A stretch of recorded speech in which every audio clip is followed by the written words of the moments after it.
2026年4月、韓国ソウルのある介護施設で起きた小さくて深い物語がある。その朝も彼は目を覚ました。白い天井、知らない部屋、自分がどこにいるのかわからない。名前を呼ばれても振り向かない。娘の顔を見ても首をかしげるだけだ。でも彼の手は知っていた。隣に座る女性の手を静かにそっと握る。震える指がシワだらけの手のひらに重なる瞬間、不思議なことが起きる。彼の表情がほんのわずかに和らぐのだ。57年間毎朝繰り返してきたその手を握ること。言葉はなくてもこの感触だけは消えなかった。アルツハイマーは記憶を奪う。昨日のことも昨年のことも長い年月をかけて積み上げてきた日々も少しずつ確実に消えていく。妻の名前も娘の笑顔ももうわからなくなった。それでも手は覚えていた。この手が雨の日に傘を差し出してくれた手だと。この手が3人の子供を育て上げた強い手だと。この手が自分の隣にずっといてくれたたった一人の人の手だと。脳が忘れても体が忘れない愛がある。言葉にならなくても伝わる思いがある。彼の指先がそれを静かに証明していた。介護士の女性は言う。言葉は出なくても奥さんの手を握ると必ず落ち着くんですと涙をこらえながら妻は微笑む。57年分の愛がその笑顔に宿っていた。この二人がどんな人生を歩んできたのか。次はその物語の始まりへ戻ろう。2026年4月、ソウル市内のある介護施設に一人の老人が暮らしている。名前はイ・ジョンスク、83歳。3年前アルツハイマーと診断された。診断を受けた日、彼は静かに目を閉じた。そして何も言わなかった。彼が生まれたのは戦争の傷跡がまだ色濃く残る時代だった。食べることさえ簡単ではなかった頃、人々は毎日を必死に生き、明日を信じることだけが支えだった。そんな時代に彼は育った。若い頃の彼は口数が少なかった。感情を表に出すことが苦手で不器用な男だった。しかし誰よりも誠実だった。仕事一筋に生きた。家族のためにただひたすらに働いた。派手な言葉はいらなかった。贈り物も特別な記念日も得意ではなかった。それでも旗にいた。どんな朝もどんな夜も57年間ずっとそこにいた。そして今彼の記憶は少しずつ薄れていく。娘の顔がわからなくなった。長年住んだ家の場所も思い出せない。昨日食べた食事もすぐに消えてしまう。記憶という扉が一枚ずつ静かに閉じていく。それがアルツハイマーという病だった。しかし一つだけ消えないものがあった。毎朝目が覚めると彼は隣を探す。言葉ではない。手が動く。57年間毎朝握ってきたあの手を。彼の人生に一人の女性がいた。その出会いこそが全ての始まりだった。次は二人が初めて出会ったあの日へ戻ろう。1969年春のことだった。ソウルの下町に小さな食堂があった。朝の光がまだ薄い時間にその店は煙を立てていた。彼は毎朝その前を通っていた。特別な理由はなかった。ただその道が会社への近道だった。ある朝彼は足を止めた。食堂の入り口に一人の女性が立っていた。重そうな荷物を両手で抱えていた。彼は何も考えずに手を差し伸べた。女性は少し驚いた顔をした。それから静かに微笑んだ。ありがとうございます。その一言だった。たった一言が彼の足を止めた。毎朝通る道が突然別の意味を持ち始めた。彼は翌日もその食堂の前を歩いた。また次の日もそのまた次の日も。3ヶ月後彼は勇気を出して声をかけた。一緒にお茶でも飲みませんか。震える声だったと後に彼は笑いながら語ったという。彼女も笑いながらこう答えた。ずっと待っていました。二人は同じ時間を同時道で重ねていたのだった。交際は1年続いた。その間二人には試練もあった。彼の家族が反対した。当時身分の違いは見えない壁だった。しかし彼は揺るがなかった。この人と生きていく。その言葉だけが彼の答えだった。彼女は泣いた夜もあったという。それでも朝になれば立ち上がった。二人は嵐の中でも手を離さなかった。やがて壁は少しずつ崩れていった。反対していた家族も最後には認めた。1970年秋、二人は小さな式を挙げた。誓いの言葉よりも繋いだ手が全てを語っていた。その日から始まった57年が今も続いている。しかし穏やかな日々の中にもやがて大きな転機が訪れることになる。結婚から数年が経った二人の間には娘が生まれた。小さな命が家の中に笑い声をもたらした。夫は朝早く家を出て夜遅く帰ってきた。妻はその間ずっと家を守り続けた。貧しくても不満を言わなかった。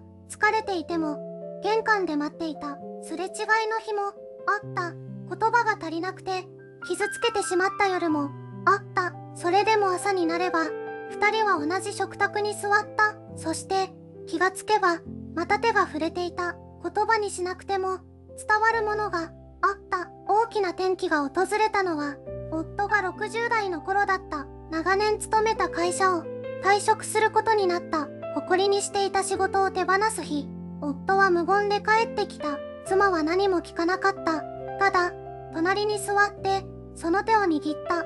その温かさだけで夫のこわばった肩が静かにほどけていった。妻にも試練の時があった。体を壊してしばらく入院した年があった。夫は毎日病院に通った。不器用な男だったから言葉はいつも少なかった。でも毎朝妻の手を両手で包んだ。それが全ての言葉の代わりだった。娘が成長しやがて家を出て行った。二人きりになった家は静かだった。でも寂しくはなかった。長い年月を共に重ねてきた二人には沈黙さえも暖かかった。夕暮れ時、縁側に並んで座る。どちらともなく手がつながれる。それが二人の日課になっていた。57年という時間はただ流れたのではない。互いに寄り添い支え合い積み重ねてきたものだった。そしてその歳月の中で二人はこの上なく穏やかな幸せを育て続けていた。二人の間にようやく静けさが戻ってきた頃、子供たちはそれぞれの場所でそれぞれの人生を歩み始めていた。残されたのは二人だけの時間。長い年月をかけて二人はその静けさを豊かさへと変えていった。朝目が覚めると隣に温かい体温があった。夫は決まって先に起き妻のために湯を沸かした。妻はそれを当たり前のように受け取り当たり前のように微笑んだ。その当たり前が二人にとっての宝物だった。春には近所の公園を一緒に歩いた。桜の花びらが二人の肩に降り積もってもどちらも払いのけなかった。夏には縁側で並んでスイカを食べた。種を飛ばし合って子供のように笑った。秋には色づいた葉を拾い集めて娘に手紙を添えて送った。冬には二人で小さな火鉢を囲んで昔話に花を咲かせた。50年以上を共にしていても話題は尽きなかった。むしろ積み重ねた時間があるからこそ語れることが増えていった。夫は時折妻の手を取ってこう言った。あなたと出会えてよかった。妻は照れながらもその手をそっと握り返した。言葉よりも深いものがその手のぬくもりの中に確かにあった。これが二人の幸せだった。特別なものは何もなかった。けれど毎日が愛おしかった。そんな穏やかな日々に誰も予告しなかった。まさかあの朝が全ての始まりになるとは。夫が妻の名前を初めて呼び間違えた日のことを。それでも旗にいてくれた人がいた。娘の美咲だった。母親から電話があったその夜、彼女はすぐに荷物をまとめた。仕事も予定も全て後回しにしてお父さんのそばにいなきゃ。それだけが頭の中にあった。けれど現実は想像よりもずっと重かった。施設に通う日々が続いた。父の顔を見るたびに心のどこかが削られていくような感覚があった。ある日、父が娘である自分のことを知らない人のように見た。あなたは、誰ですか？その一言が、胸に刺さった。美咲はトイレに駆け込んで、声を殺して泣いた。もう限界だと思った。もうこれ以上、耐えられないと思った。施設の廊下のベンチに座って、ぼんやりと窓の外を眺めていた。その時、隣に誰かが座った。担当の介護士、田中さんだった。泣いていいんですよ。それだけだった。説明も、励ましも、何もなかった。ただ、隣にいてくれた、その温かさが、崩れそうだった何かを、かろうじてつなぎ止めた。美咲はその日から、少しだけ楽になった。完全ではない。でも、一人じゃないと思えた。母もまた、そうだった。毎朝、夫の手を握る。名前を呼ばれなくても、顔を忘れられても、それでも手を握る。なぜかと聞かれたら、こう答えるだろう。この人が、まだここにいるから、愛することは、覚えてもらうことではなかった。旗にいることが、すでに愛だった。そして、夫の体にも、静かな変化が訪れようとしていた。その日から、少しだけ楽になった。完全ではない。でも、一人じゃないと思えた。母もまた、そうだった。毎朝、夫の手を握る。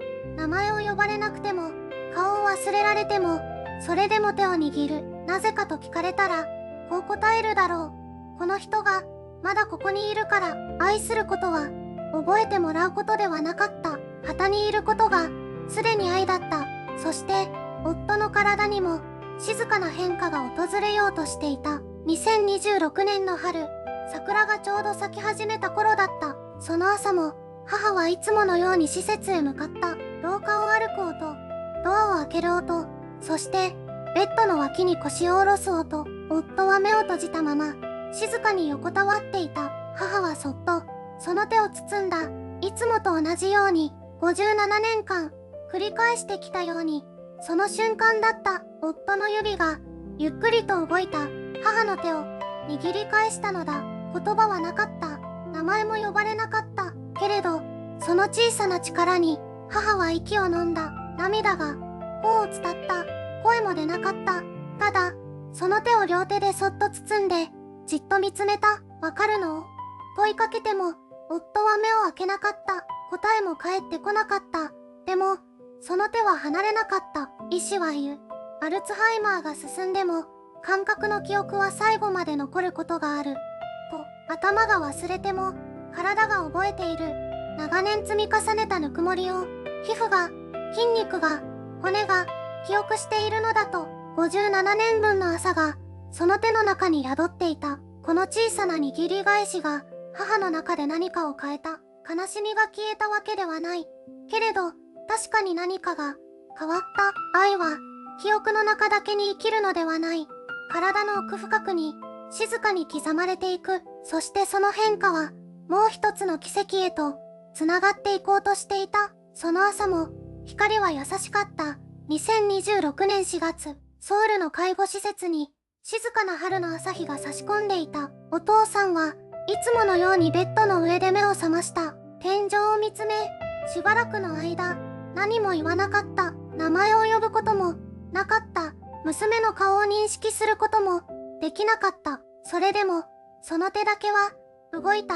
白いシーツの上をゆっくりと確かめるように、まるで何かを探しているかのように、お母さんはいつもそこにいた。ベッドの横の椅子に腰掛けて、ただ待っていた。手を差し伸べた。するとお父さんの指が止まった。そして包んだ。57年間、毎朝繰り返してきたように、言葉も記憶も必要なかった。ただ、そのぬくもりだけが全てを語っていた。その瞬間、お母さんの目から涙がこぼれた。悲しみの涙ではなかった。確かに、ここにいる。今もここに、あなたがいる。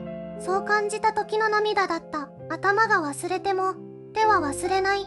57年分の朝が、その小さな握り返しの中に生きていた。娘は部屋の入り口で、その光景を見ていた。声も出なかった。ただ、胸の奥が静かに震えていた。愛とは伝えるものではないのかもしれない。積み重ねるものだ。日々の中に、静かに、深く、そしてある日、言葉が消えた後にも、残り続けるもの。それがこの2人の57年だった。その手のぬくもりは今もまだ続いている。2026年4月、ソウルの介護施設に春の日差しが差し込んでいた。あれから日々は静かに流れた。劇的な変化があったわけではない。むしろ変わらないことの中に何かが積み重なっていった。夫の記憶は少しずつさらに遠くへ行った。名前を呼ばれることも減っていった。会話が成り立つ日はもう数えるほどしかない。それでも妻は毎朝通い続けた。施設の廊下を歩く足音、その音を夫の体はどこかで知っているようだった。扉が開くと表情がほんの少し柔らかくなる。言葉はない。でも手を差し伸べると必ず握り返してくれる。娘はある日母に聞いた。疲れないのと。母は少し考えてから静かに答えた。疲れるよ。でもあの人の手が私を待っているから。その言葉の重さを娘はしばらく胸の中で抱きしめていた。57年という時間は記憶の中だけにあるのではない。指先に、手のひらに、体の奥深くに刻まれている。言葉が消えても顔がわからなくなってもそのぬくもりだけは消えなかった。介護する側もされる側も日々傷つく、戸惑う、泣きたくなる夜もある。それでも朝が来る。そして手をつなぐ。ただそれだけを繰り返す。愛とは続けることなのかもしれない。美しい言葉ではなく名もない朝の積み重ねで、この夫婦の物語はまだ終わっていない。そして今この話の最後にあなたに伝えたいことがある。あなたには誰かの手がある。毎日当たり前のように触れているその手、名前を呼び合う声、顔を見て微笑む瞬間。今日それがまだそこにあるなら、どうかそのぬくもりを少しだけ丁寧に感じてほしい。57年間言葉より先に手が動いた夫婦がいた。記憶が消えても手だけは覚えていた。それは奇跡ではない。毎朝をただ続けてきた結果だ。愛は特別な日に宿るのではない。名もない朝にそっとつないだ手の中に宿る。介護という現実は美しいだけではない。疲れる、苦しい、逃げ出したくなる夜もある。それでも人はまた朝を迎える。また手を伸ばす。この夫婦の物語は2026年4月の今も続いている。そしてあなたの物語も今日まだ続いている。大切な人の手を今夜一つ握ってみてほしい。言葉はいらない。ただそれだけでいい。